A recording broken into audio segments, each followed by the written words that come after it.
This is my Mitsubishi Eclipse GSX that I bought almost 3 years ago, and in that time we have done a ton of maintenance and upgrades. But more recently I replaced my broken transmission with a sick built one, and on my first pull since, I noticed that the check engine light comes on for knock, and a metric ton of exhaust leaks happened. We went ahead and removed the manifold, turbo, and downpipe to replace the gaskets with 3 absolutely new ones, and well, it's still leaked. You can look at that, man, that's crazy. So long story short, it didn't want to come off again, so the whole turbo had to come out at this point, and we might as well rebuild the turbo and make sure I can get these parts to seal with the help of some new tools. So stay with me while we get this fixed. We are back. I was gone for 3 weeks, sick for a few, bald now, and I got a super shirt. So let's go ahead and continue the progress on this guy. So let's move this guy. All right, never mind. I'm not gonna move the car because the battery is dead. But today we are gonna start by finishing off cleaning off these surfaces. So right here, you can actually see that that did not clean off. So I've been using this belt sander.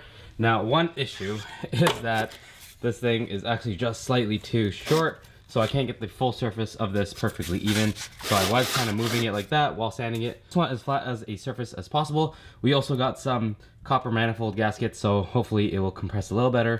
I just really wanted to make sure that there was no further leaks. This side to go over as well. It's just kind of getting some surface rust because it's been sitting out. But let's go ahead, sand this down. We're also going to get this down just a slight bit as well, just to smoothen it up. We can't do this guy because these bolts were welded on. So let's go ahead, do this right now. So we sanded both sides of the manifold and we got them pretty smooth and at least shiny. Overall, it looks decent, not perfect, but it should do the trick. This is the turbo. So everything's looking good, even repainted.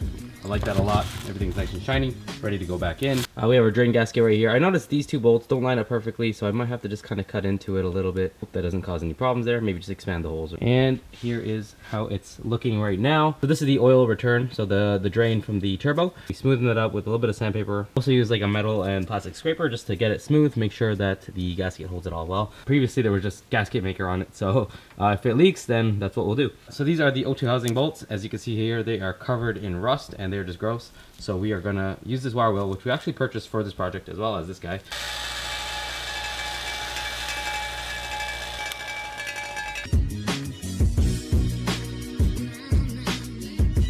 A few minutes on the grinder wheel and we got them looking pretty decent, so a lot cleaner and the threads are good. Let's see if they actually thread into the O2 housing. Before they went only until the rust, but now it should be a lot better. Oh yeah, perfect.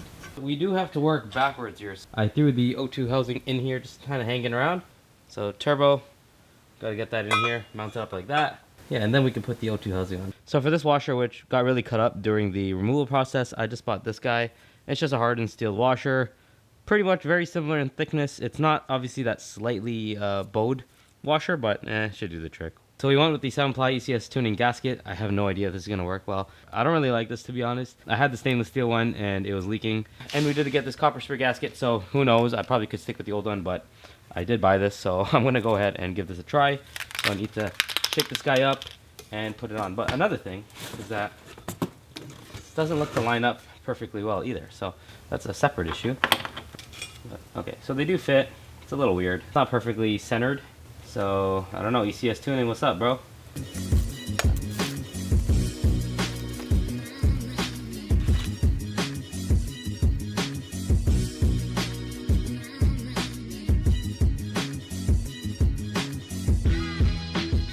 We got our 4 new bolts from ECS Tuning. Boom, this guy. I bought this literally for this as well because I've been using copper anti-seize and it's just not been doing the trick. So we got some nickel anti-seize. Up to 2600 Fahrenheit.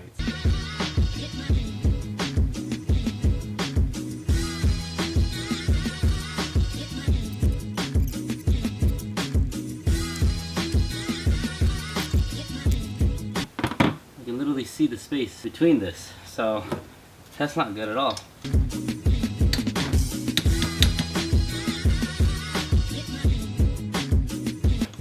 She needs a wrench. Now, do I see? Oh god. I literally see light through the gasket. This is not good.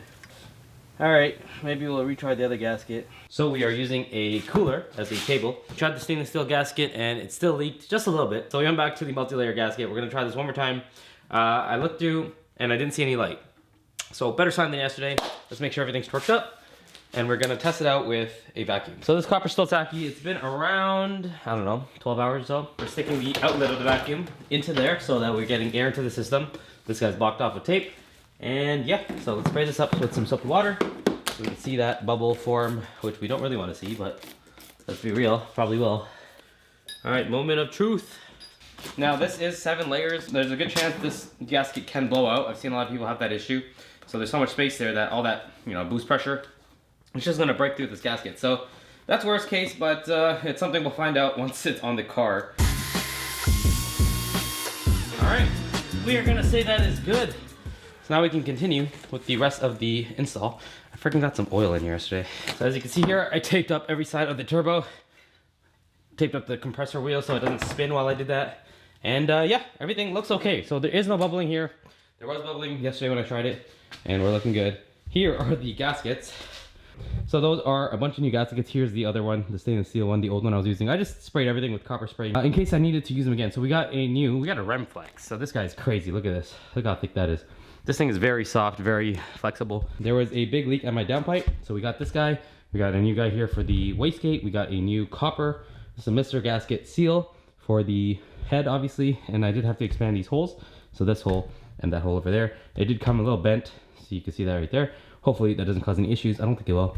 And then we have the O2 housing. New gasket as well. We are definitely spending a little bit too much time and money making sure there are absolutely no leaks, but hopefully this does the trick. I really want no leaks. I smell it all the time. It smells really bad. And hey, you do lose some performance as well. We're gonna start putting stuff back in the car now. Clean up the head. So use some brake clean. Wipe down the surface.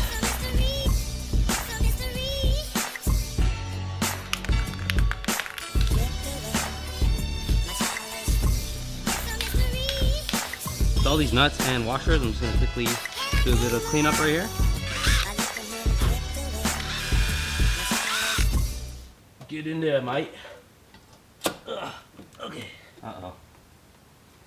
Might need to expand these holes more. That sucks.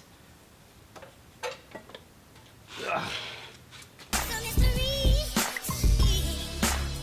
Round 2. Fight.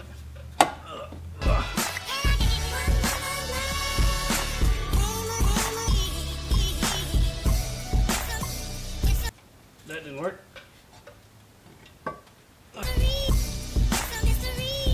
Round 3. Torquing it to 14 foot-pounds, so we did have to do a few passes just to make sure everything was actually done. But now we're going to add the O2 housing.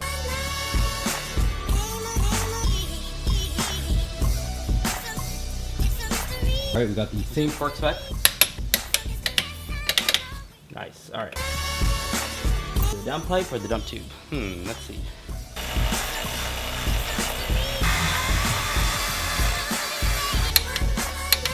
Alright, we got the Remflex in there.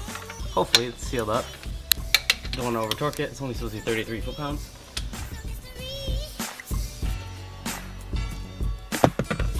A few minutes later. Well, boys, we have to, long story short, we got a bolt in there, broken. So I was torquing it only to 16 foot-pounds, which is apparently what it is. And one side torqued up fine, the other one just kept spinning. So I kept going a little bit too far. I was really tempted to stop pretty much at the point where it broke, but it is what it is. It broke, so I'm gonna try to fix that. I do have a reverse thread kit to hopefully get that out, but all the small ones broke already, so I don't think it's gonna fit in there. I'll figure something out. This whole thing was definitely a bigger job than expected.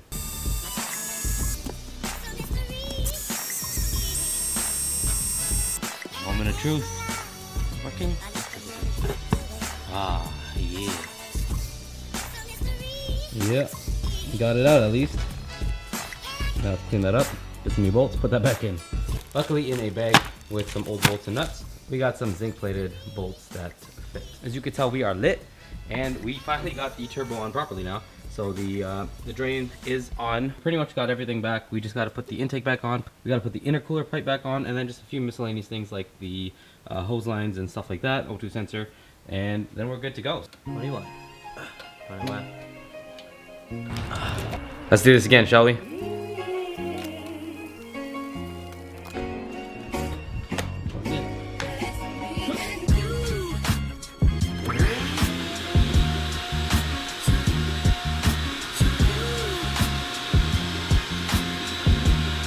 can't believe the Remflex is still leaking. That is crazy.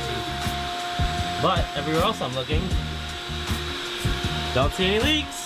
And it's a very minor leak down there. So overall, I'm looking and I don't think I see any leaks. So I'm gonna double check this, and I think we're okay, guys. I think we are okay, at least from this angle. For my own sake, I'm not gonna look at other angles.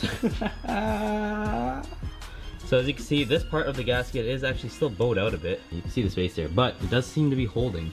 Maybe I should have hammered that part of the gasket down more, but it does seem to hold. So I'm gonna spray that again and just double check. Very little bubbling down there on the downpipe, but that is far from bad, and I will accept that. Yep, we are good, guys. All right, time to prime the fuel pump and see if my drain plug is leaking. I just turn off the injectors using ECM Link. Right there, those 4 injectors. So hopefully the car doesn't turn on, and if it does, whoops. Okay, ready? Maybe I need to charge the battery a little bit, buddy. Whoa, how'd it almost turn on? Okay, I can't see my oil pressure, but you know what? It definitely built some pressure, so we should be okay. Oh, okay. So it tried to start because I guess the injectors turn back on if you disconnect from ECM Link. So, all right, we turn them back off. I'm scared.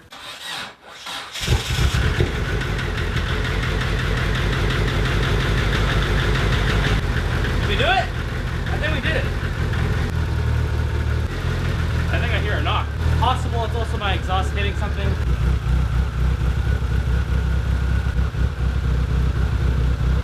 This thing is smoking like crazy.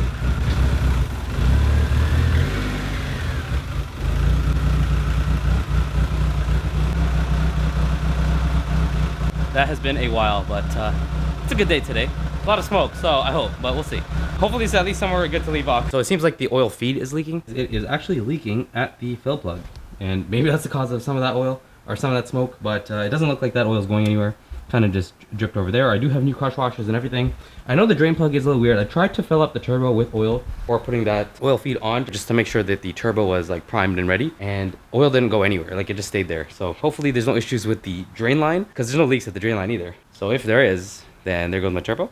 If not, we got a running car again, and we can finally do more videos. So we'll leave it at that, guys. We'll leave it at that. All right, guys, so call it a Christmas miracle, but yeah, it's almost Christmas right now, so happy holidays, everyone. Hopefully you guys enjoyed this. I'm really happy that I finally got the damn leaks gone, but I bought a bunch of extra gaskets and did a ton more work than expected, but hey, that's how it goes when you're a car enthusiast and work with old cars especially. So thanks for watching, guys. I will see you guys on the next one. Peace out.